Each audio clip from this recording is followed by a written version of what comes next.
Buenos días. Esta clase corresponde a la segunda parte del acompañamiento docente teórico virtual sobre el tema patología de la pared abdominal.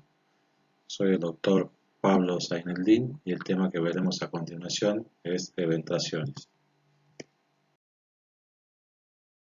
Los objetivos de la siguiente clase son definir y conocer las manifestaciones clínicas de las eventaciones y evisceraciones agudas. Conocer los factores predisponentes y desencadenantes para la aparición de las mismas.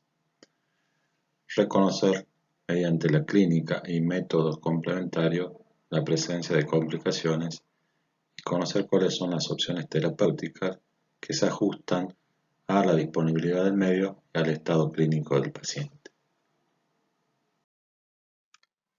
La incidencia de la aparición de eventaciones en el posoperatorio suele ser del 3 al 20%.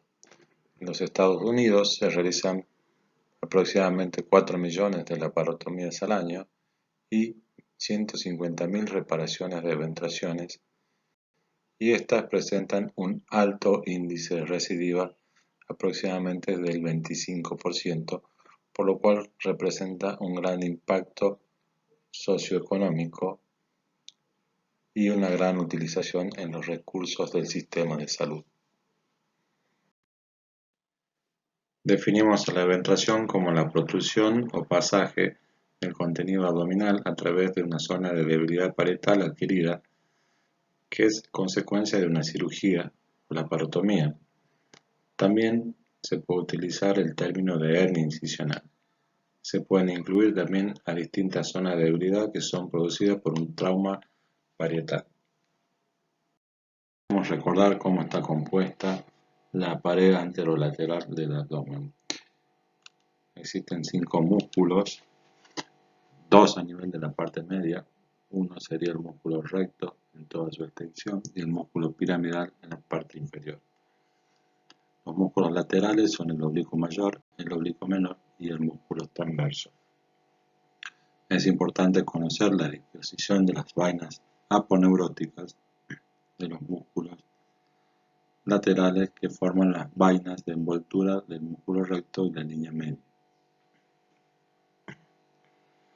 La vaina aponeurótica del oblicuo menor divide por la cara externa del músculo recto en una hoja anterior y una hoja posterior, para entrecruzarse con la del otro lado a nivel de la línea media.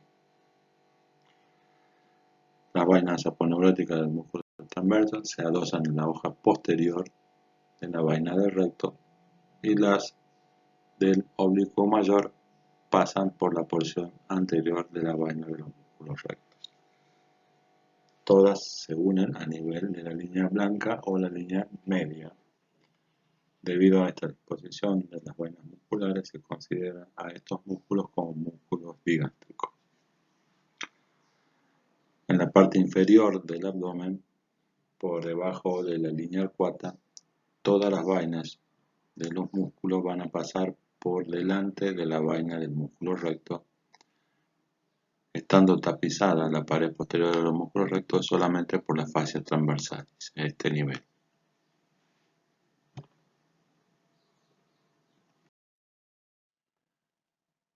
Vemos en este esquema cómo los músculos anchos de la pared abdominal son considerados músculos digástricos y forman a nivel amplio de la pared anterolateral del abdomen como una cincha o faja abdominal. En el siguiente esquema observamos cómo es la resultante de la suma de los vectores de fuerza de todos los músculos de la pared abdominal. Siendo la misma resultante, predomina la tracción lateral de los músculos anchos sobre la tracción de los músculos rectos que se encuentran en el centro y actúan como columnas.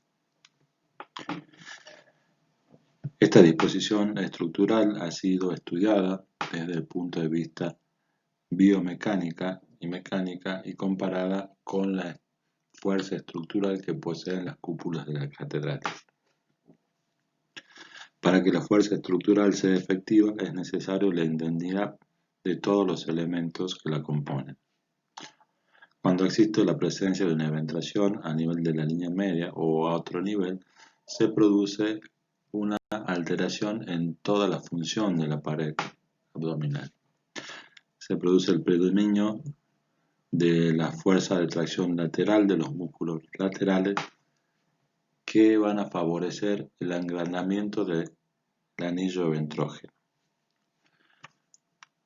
A su vez, los músculos rectos del abdomen pierden su función al estar desplazados de la línea media y se produce su consiguiente atrofia. La atrofia secundaria del músculo recto favorece la predominancia de la fuerza de tracción lateral de los músculos rectos, transformándose esto en un círculo vicioso, por lo cual se altera todo el mecanismo de funcionamiento de la pared abdominal. Estos son los aportes que nos da la biomecánica a la fisiología de la pared abdominal. El origen de las eventraciones es multifactorial y se halla en íntima relación con el acto quirúrgico. Encontramos factores preoperatorios, factores intraoperatorios y factores posoperatorios. Los factores preoperatorios, o también factores predisponentes, son todos aquellos que van a producir aumento de la presión intraabdominal o debilitamiento de la pared o interfieren en la cicatrización. Podemos mencionar a la obesidad, a los trastornos metabólicos como la diabetes mellitus o la desnutrición, enfermedades malignas, anemias, infecciones crónicas que producen alteraciones a nivel cicatrizal y la EPOC. Factores intraoperatorios tenemos que tener en cuenta si el tipo de cirugía, si la misma fue realizada de manera electiva o de manera urgente.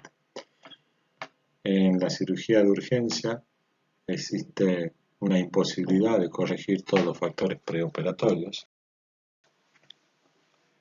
como así también se asocia a la presencia de tejidos contaminados e infectados que van a predisponer a la formación o aparición de eventraciones en el postoperatorio.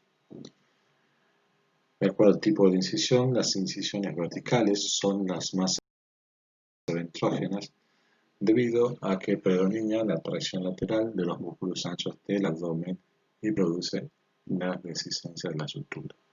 Dentro de las incisiones verticales, las paramedianas son más eventrógenas que las medianas debido a que producen la sección de los filetes nerviosos continuos y esto produce la atrofia muscular favoreciendo la aparición de la eventración. Por el contrario, las incisiones transversas van a preservar los filetes nerviosos y son menos eventrógenos. En cuanto a la técnica quirúrgica, tenemos que tener en cuenta todos los aspectos de la realización de la cirugía, desde la realización del campo antiséptico para prevenir la aparición de infecciones en el postoperatorio, hasta la correcta utilización del material y el material adecuado. Si utilizamos aguja de grande calibre, el paso de la misma aguja va a producir desgarro a nivel de la aponeurosis, debilitando la estructura de la pared, produciendo el fallo del cierre de la misma. La técnica del anudado y realización de puntos tiene que ser correcta.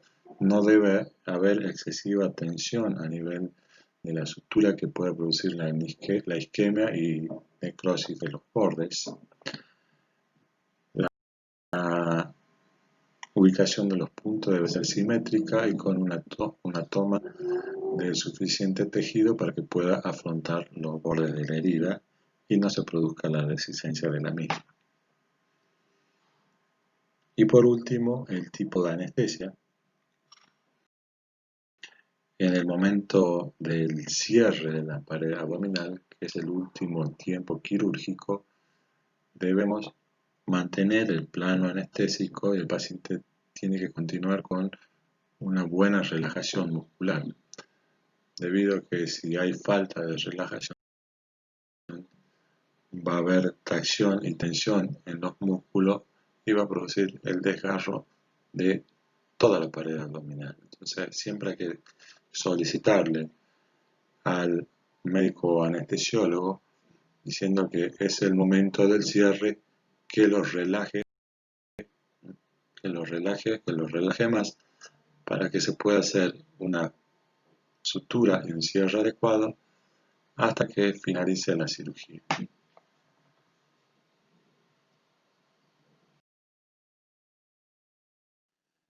Entre los factores postoperatorios encontramos en primer lugar a la infección del sitio quirúrgico. También todos aquellos factores que van a producir un aumento de la presión intraabdominal, tanto en el postoperatorio cercano como alejado. Por ejemplo, el ilirio prolongado, el vómito, la tos, un esfuerzo brusco, la constipación o el prostatismo. Existen distintos tipos de clasificaciones para definir las eventraciones. En esta clasificación vamos a definir o separar las eventraciones de acuerdo al momento de producción en eventraciones agudas o inmediatas. Son aquellas que se producen en el postoperatorio inmediato. Las eventraciones crónicas, que son las eventraciones propiamente dichas. Las eventraciones crónicas pueden ser eventraciones primarias o una eventración secundaria o recidival. Las eventraciones agudas pueden ser totales o abiertas o parciales cuando persiste una cubierta cutánea. En las eventraciones abiertas puede encontrarse retenida el asa en el fondo de la herida o presentar una evisceración de primer grado, segundo o tercer grado. Las eventraciones parciales o con cubierta cutánea pueden ser de primer grado o de segundo grado, lo que describiremos más adelante en la clase.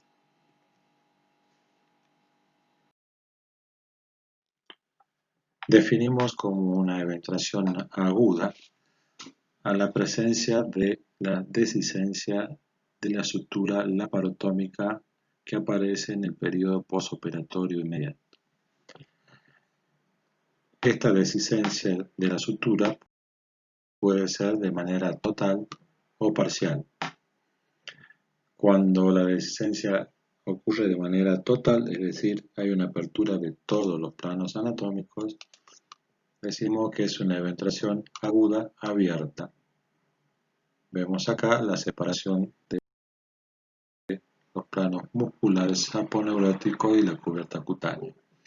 Cuando las vísceras se mantienen en el fondo de la herida, sin la tendencia a la eventración, decimos que es una eventración aguda abierta retenida, o grado 1. Existen distintos grados, pero cuando el diámetro visceral alcanza la cubierta cutánea, se denomina el grado 2, con evisceración. Y el grado 3 es cuando el borde víscero-mesentérico alcanza la cubierta cutánea. Pueden existir evisceraciones secundarias, heridas traumáticas, pero en ellas no existe la presencia de una sutura o cierre de una laparotomía previa.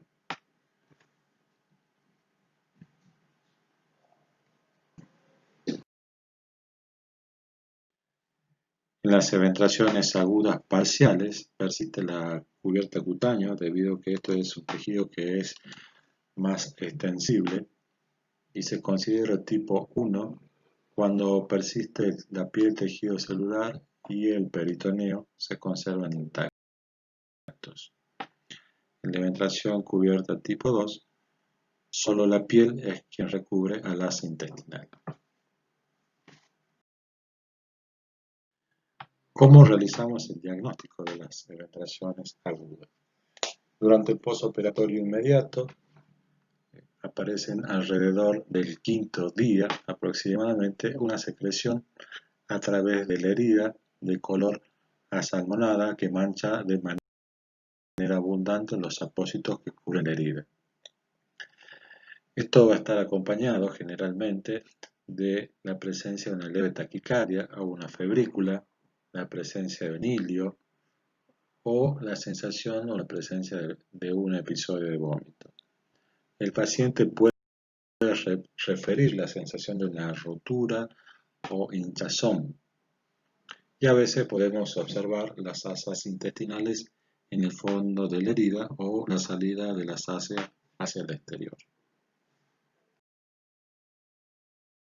El tratamiento de la eventración aguda, cubierta o parcial puede realizarse de manera conservadora cuando no hay signos de oclusión intestinal mediante la utilización de una faja abdominal al estilo o tipo Montgomery.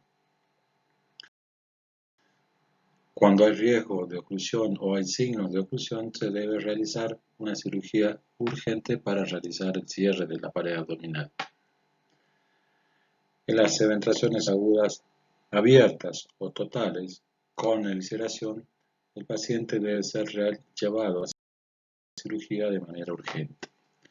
Cuando existe la evisceración, debemos cubrir las asas intestinales con compresas húmedas hasta llegar a quirófano para evitar de esta manera la desecación de las asas intestinales y disminuir el riesgo de su perforación. Continuando con la clasificación de las eventraciones, podemos clasificar a las mismas de acuerdo a la dirección de su eje mayor y su localización, de la misma manera que clasificamos las incisiones o la parotomía. De acuerdo a la dirección del eje, podemos encontrar eventraciones verticales, eventraciones transversas u oblicuas, o eventraciones que abarcan más de una región como posterolaterales o costolumboilíacas. Las eventraciones verticales pueden ser supraumbilicales o infraumbilical o supra e infraumbilicales, pueden ser medianas, paramedianas, transrectales, pararrectales, externas o laterales. Las eventraciones transversales suboblicuas pueden ser epigástricas, paraumbilicales o hipogástricas.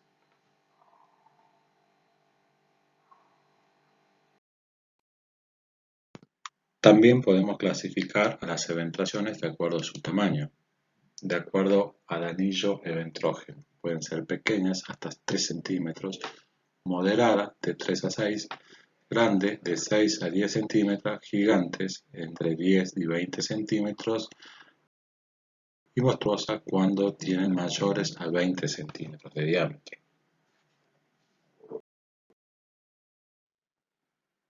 Observamos en esta fotografía una paciente portadora de una eventración monstruosa que posee una eventración con un anillo eventrógeno mayor a los 20 centímetros de diámetro, lo que ocasiona la pérdida de domicilio de la mayor parte de las vísceras intraabdominales. Esto produce un gran deterioro en la calidad de vida del paciente, tanto desde el punto de vista psíquico como social, además de las alteraciones en las funciones fisiológicas como el hábito intestinal o los procesos digestivos, trastornos a nivel urinario, dificultad para la micción, trastornos posturales como dolor en la región lumbar y puede ocasionar trastornos respiratorios. Cuando estas eventraciones de gran tamaño se acompañan con trastornos tróficos a nivel de la piel, con la presencia de necrosis de la pared o la presencia de fístulas intestinales, decimos que son eventraciones catastróficas. El clínico del paciente portador de una eventración sigue los mismos pasos que describimos al hacer el estudio del paciente con hernias de la pared abdominal. Realizamos el interrogatorio minucioso y luego el examen con el paciente tanto de pie como acostado y la inspección y la palpación tanto en reposo y durante la realización de la maniobra de balsa. Durante la realización del interrogatorio, indagaremos sobre la aparición de tumor o dolor sobre una cicatriz quirúrgica. Debemos tener en cuenta cuál es el antecedente quirúrgico, de cuál fue la causa que originó la primera cirugía, si fue una cirugía oncológica o bien una cirugía de urgencia, así también como la aparición de complicaciones en el posoperatorio de esta cirugía, como la presencia de infecciones del sitio quirúrgico. Observamos la localización, el tiempo de evolución desde la realización de la cirugía hasta la aparición de los síntomas y cuál es la relación que tienen con el esfuerzo físico. También consignamos los antecedentes personales, prestando vital importancia a los hábitos tóxicos, el tabaquismo, la presencia de obesidad o diabetes o algún otro factor, enfermedades debilitantes asociadas. Realizamos la inspección de este paciente durante la relajación y maniobras de Valsalva. Esta se puede pedir solicitándole al paciente que tosa. Observamos la presencia de tumoraciones, así también como la forma, su tamaño y su localización anatómica sobre una cicatriz quirúrgica, cuál es el contenido y la relación del continente con el contenido. Si recordamos la conformación o los componentes de una hernia, habíamos dicho que está conformado por un anillo herniario, un saco y el contenido. En las eventraciones, el anillo eventrógeno se halla constituido por tejido cicatrizal fibroso debido a la dehiscencia de la sutura de la pared abdominal y a la retracción lateral que producen los músculos del abdomen. El saco se halla constituido por un tejido cicatrizal que reemplaza al tejido peritoneal, recubierto por una piel que se halla adelgazada y que en las eventraciones voluminosas se pueden observar trastornos tróficos a este nivel. El contenido de la eventración puede ser cualquier órgano intraabdominal y va a depender de cuál es la localización de la eventración. Debemos tener en cuenta que en muchas ocasiones puede haber un saco eventrógeno o múltiples sacos eventrógenos, generalmente en relación a toda la incisión quirúrgica. Durante la palpación de la pared abdominal en el paciente con eventración, tratamos de determinar la presencia de reductibilidad o irreductibilidad. Si se logra la reducción del contenido, realizamos la palpación del contenido. A veces es posible identificar la presencia de segmentos de piplón o de asas intestinales que se traducen por un gorgoteo a nivel de la palpación o crepitación. También tratamos de palpar los bordes del anillo eventrógeno para determinar cuál es el diámetro mayor. Las eventraciones, al igual que las hernias, pueden ser reductibles o irreductibles y esta irreductibilidad puede darse en forma crónica por la pérdida de domicilio o el deslizamiento o en forma aguda cuando estamos ante la presencia o la sospecha de complicaciones. La solicitud de estudios complementarios en estos pacientes van a estar dirigidas a indagar la presencia de comorbilidades asociadas, teniendo mayor importancia investigar la presencia de la obesidad, de diabetes, tabaquismo o la presencia de enfermedades debilitantes o enfermedades neoplásicas. A continuación, solicitamos la evaluación preoperatoria siendo de fundamental importancia la realización de la evaluación funcional respiratoria mediante una espirometría, radiografía de tórax y gases en sangre, debido a que los pacientes en el posoperatorio pueden presentar complicaciones a nivel respiratorio una vez que son reintroducidas las vísceras hacia la cavidad abdominal. En cuanto a los diagnósticos de imagen, nos van a informar cuál es la magnitud de la eventración, así también como el diámetro del anillo ventrógeno y cuál es el contenido que se encuentra en su interior. De mayor utilidad, la tomografía axial computada, que debe ser solicitada en todas las eventraciones de gran tamaño y en las eventraciones complejas o eventraciones recidivadas. La tomografía es muy útil durante la planificación quirúrgica y se deberá solicitar la reconstrucción 3D de la pared abdominal. Se debe realizar de manera dinámica, en reposo y durante la realización de maniobras de esfuerzo. Y en los casos de eventraciones muy voluminosas se solicita el índice de Tanaka, que es un índice que nos dice cuál es el porcentaje o la relación que hay entre el volumen de la cavidad abdominal y el volumen del contenido eventrógeno.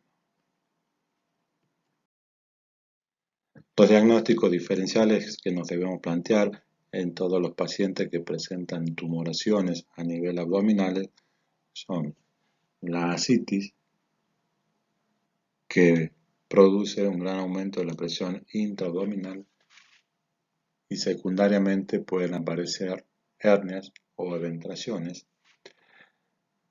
Tumores de la pared abdominal, como observamos en esta figura, en este paciente, con una tumoración en relación con una cicatriz, pero esta es la imagen tomográfica que corresponde a un tumor de partes blandas. Las lipodistrofias, la atrofia muscular producida por la denervación va a producir la presencia de abultamientos relacionados con esfuerzo en la pared abdominal, pero se diferencian de una eventración en las cuales, debido a que no tienen saco eventrógeno, sino se produce por la atrofia del músculo, o la presencia de la diastasis de los músculos se presenta en la línea media debido a la separación anormal de los músculos rectos del abdomen. El tratamiento quirúrgico de las eventraciones debe lograr restituir la función de la pared abdominal. Para lograr este objetivo debemos realizar el cierre de todos los anillos eventrógenos que se encuentran a este nivel para lograr la mejor funcionalidad del complejo muscular de la pared abdominal. Las técnicas anatómicas o eventrografia tienen un alto índice de recidiva, entre el 30 o el 50% de los casos, por lo que se recomienda la utilización de malla o ventroplastias, ya sea por vía convencional o vía laparoscópica. En eventraciones muy pequeñas, hasta 2 centímetros, podemos realizar técnicas anatómicas realizando sutura plano por plano o bien realizando una técnica de imbricación de planos o técnica de Mayo denominada chaqueta sobre pantalón.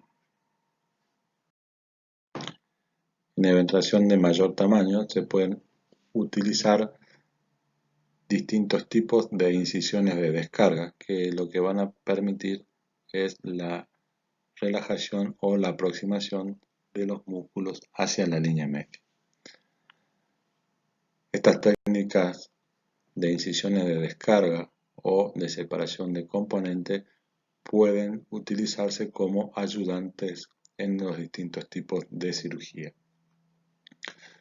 En este ejemplo, una técnica de separación de componentes en donde se secciona el oblicuo mayor 1 centímetro por fuera de su inserción con el músculo recto, la primera incisión de descarga, y luego se realiza una incisión en la vaina posterior de los músculos rectos para lograr un avance del complejo muscular hacia la línea media entre 6 hasta los 10 centímetros de acuerdo al nivel en que se encuentre.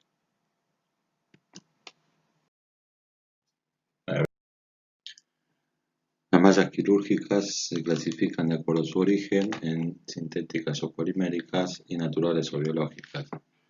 Las mallas sintéticas pueden ser reticulares, laminares o compuestas, y las naturales o biológicas constituyen el grupo de bioprótesis que se hayan derivado de la dermis del porcino. Las mallas reticulares tienen un aspecto tridimensional de red, de ahí su nombre, que permite durante el proceso de reparación que esta red sea invadida por vasos y angioneogénesis, que forman una matriz extracelular para la reparación del tejido. Pueden estar compuestas por materiales absorbibles como malla de Bakelit o no absorbibles como la malla de polipropileno. Estas mallas son las más usadas y a su vez la podemos dividir de acuerdo al tamaño de sus poros y a el peso específico, es decir, su densidad, en distintas variedades. Existen mallas también parcialmente absorbibles que tienen en su composición ambos tipos de materiales. Las mallas laminares o no absorbibles, por ejemplo la de PTFE, politetrafluoruro etileno expandido, son como láminas, prácticamente no tienen poros. Esto los diferencia de las mallas reticulares. Las mallas compuestas están formadas por dos caras, una cara que es de contacto parietal y una cara visceral, generalmente compuesta por distintos tipos de materiales. La cara que da origen a la cara visceral estará compuesta por materiales como la celulosa o el colágeno, que son absorbibles y que van a permitir o disminuir la formación de adherencias con las vísceras intraabdominales. Se utilizan en casos especiales en los cuales tenemos que dejar una malla intraperitoneal en contacto con las vísceras.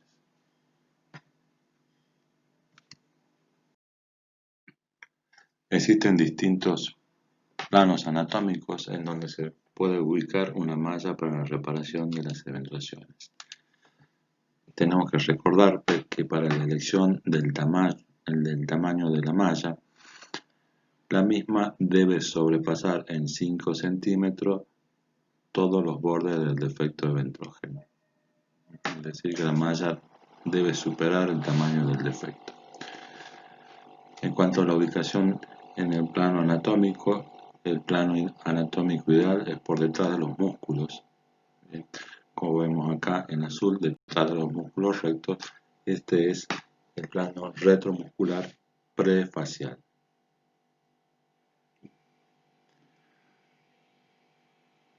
Otra buena ubicación sería por delante del peritoneo, es decir, la colocación de la malla en el espacio preperitoneal. Esto se da generalmente en la porción inferior del abdomen por debajo del arco de Douglas. Existen otras ubicaciones que la deben conocer. Por ejemplo, la colocación de mallas intraperitoneales, pero esto conlleva el riesgo de la formación de adherencia y formación de fístulas intestinales, por lo cual, ante la necesidad de colocar una malla intraperitoneal, optamos por las mallas compuestas que poseen caras viscerales antiadherentes. Existe otra ubicación por encima de los músculos o supraaponeurótica o subcutánea, que suele estar asociado a un alto índice de seromas e infecciones. Y por último, observamos la malla a modo de puente en casos en los que no contamos con pared suficiente para afrontar los bordes de la pared abdominal, que generalmente esto debería evitarse porque produce un alto índice de recidiva o puede ser utilizada de manera transitoria.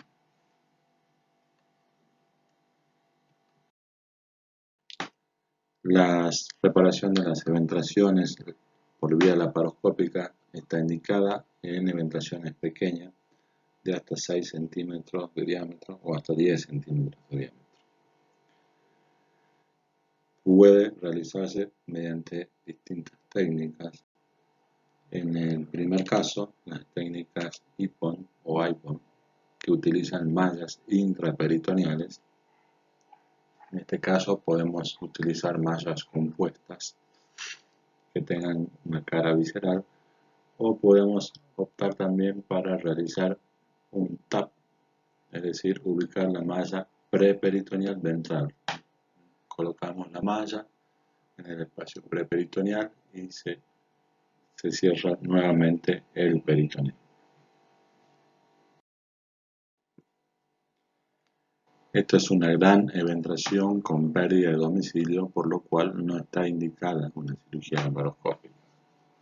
Ante la presencia de estas grandes eventraciones con pérdida de domicilio, generalmente hay que hacer una preparación previa de estos pacientes para poder ser llevados a cirugía, debido a que las complicaciones cardiorrespiratorias del postoperatorio son muy frecuentes en pacientes que no están sometidos a preparación previa. En cuanto a las terapéuticas que se utilizan para realizar el tratamiento previo, se denominan terapias adyuvantes, y veremos a continuación las más utilizadas. En la evaluación de estos pacientes que presentan grandes defectos a nivel de la pared abdominal, en la solicitud de tomografía solicitamos la medición del índice de Tanaka, que es la relación que hay entre el volumen de la cavidad abdominal y el volumen del saco herniario. Acá vemos cómo se está realizando esta medición, viendo cuál es el volumen de la cavidad y cuál es el volumen del contenido del saco herniario.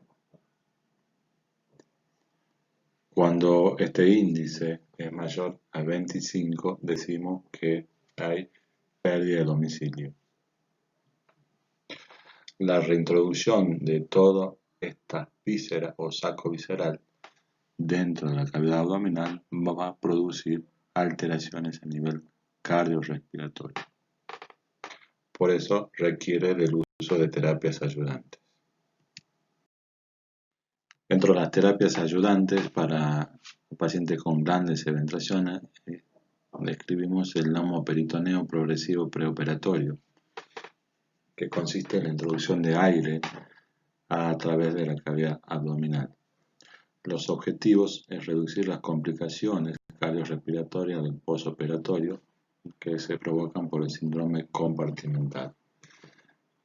También distender las estructuras músculo-aponeuróticas de la cavidad abdominal para facilitar la reintroducción, la disección de adherencias y lisis neumática a través del saco eventrógeno y estimular el sistema inmunitario por irritación peritoneal con producción de macrófagos para mejorar la cicatrización. Para la realización del neumoperitoneo colocamos un catéter a nivel de la cavidad abdominal, generalmente un catéter subclavio con la técnica de Seldinger. Una vez colocado el catéter, procedemos a la insuflación de aire ambiental entre 500 a 1000 centímetros diarios. Realizamos radiografías para corroborar la presencia del neumoperitoneo y continuamos con las sesiones durante 20-21 días hasta lograr una relajación a nivel de los flancos o una intolerancia por parte del paciente. Este era un dispositivo que usábamos antes, que consistía en 2 frascos que contenían Pervinox. Entonces insuflamos a través del manguito o la pera del tensiómetro y se desplazaba el volumen del líquido del primer frasco al segundo y el líquido desplazaba el gas hacia la cavidad abdominal. Actualmente este procedimiento lo hacemos con jeringa de 60 centímetros cúbicos de manera ambulatoria con aire ambiental no filtrado. Solicitamos la tomografía de control para observar los efectos del neumoperitoneo y descartar la presencia de complicaciones relacionadas a este procedimiento. Vemos cómo se logra la disminución de adherencias laxas, es decir, el saco está vacío. También hay elongación de los músculos laterales y se logra una disminución importante del volumen visceral por la disminución del edema y del tamaño de los mesos. Esto permitiría realizar la cirugía con menor tensión a nivel de la línea de sutura y disminuir los riesgos de complicaciones cardiorrespiratorias derivadas del síndrome compartimental abdominal. Aquí vemos un paciente el cual se realiza un neumoperitoneo y las imágenes intraoperatorias con un gran saco ventrógeno con la presencia de gas o aire ambiental sin ningún avísero en su interior, lo que nos permite el ingreso fácil y rápido de la cavidad abdominal y el posterior cierre de la misma. Estos son los resultados. Otra terapia ayudante en los pacientes con grandes eventuaciones es la aplicación de toxina botulínica en los músculos laterales del abdomen. Esto produce la parálisis muscular, por lo cual disminuye la tensión a nivel del anillo ventrógeno y intraoperatorio permite el afrontamiento de los músculos hacia la línea media. La realizamos con guías ecográficas a nivel de los 3 planos musculares, con el comienzo de acción a los 10 días y máximo hacia los 30 días, teniendo el efecto entre 5 a 6 meses. Hay veces que se realiza la combinación de ambos procedimientos con la toxina botulínica con el neumoperitoneo en los defectos mayores de 15 centímetros. En los defectos menores se puede utilizar toxina botulínica únicamente. Las complicaciones después de la realización de una cirugía de ventración, las más frecuentes es la presencia de hematomas o seromas, debido a que hay una gran movilización del tejido dermograso generalmente en estos pacientes. Puede ser tratado de manera conservadora o mediante la realización de punciones o mediante la colocación de un drenaje. También existe la posibilidad de presentar un hilio prolongado o una infección del sitio quirúrgico y dentro de todas las complicaciones la más grave es la producción de la recidiva eventrógena que puede aparecer a lo largo de los años de la evolución. Acá vemos el retiro de una malla infectada. Es una recidiva y paciente con una gran colección, un seroma a nivel de la pared anterior del abdomen. Esta es la bibliografía utilizada y sitios web donde podrán encontrar mayor información sobre el tema.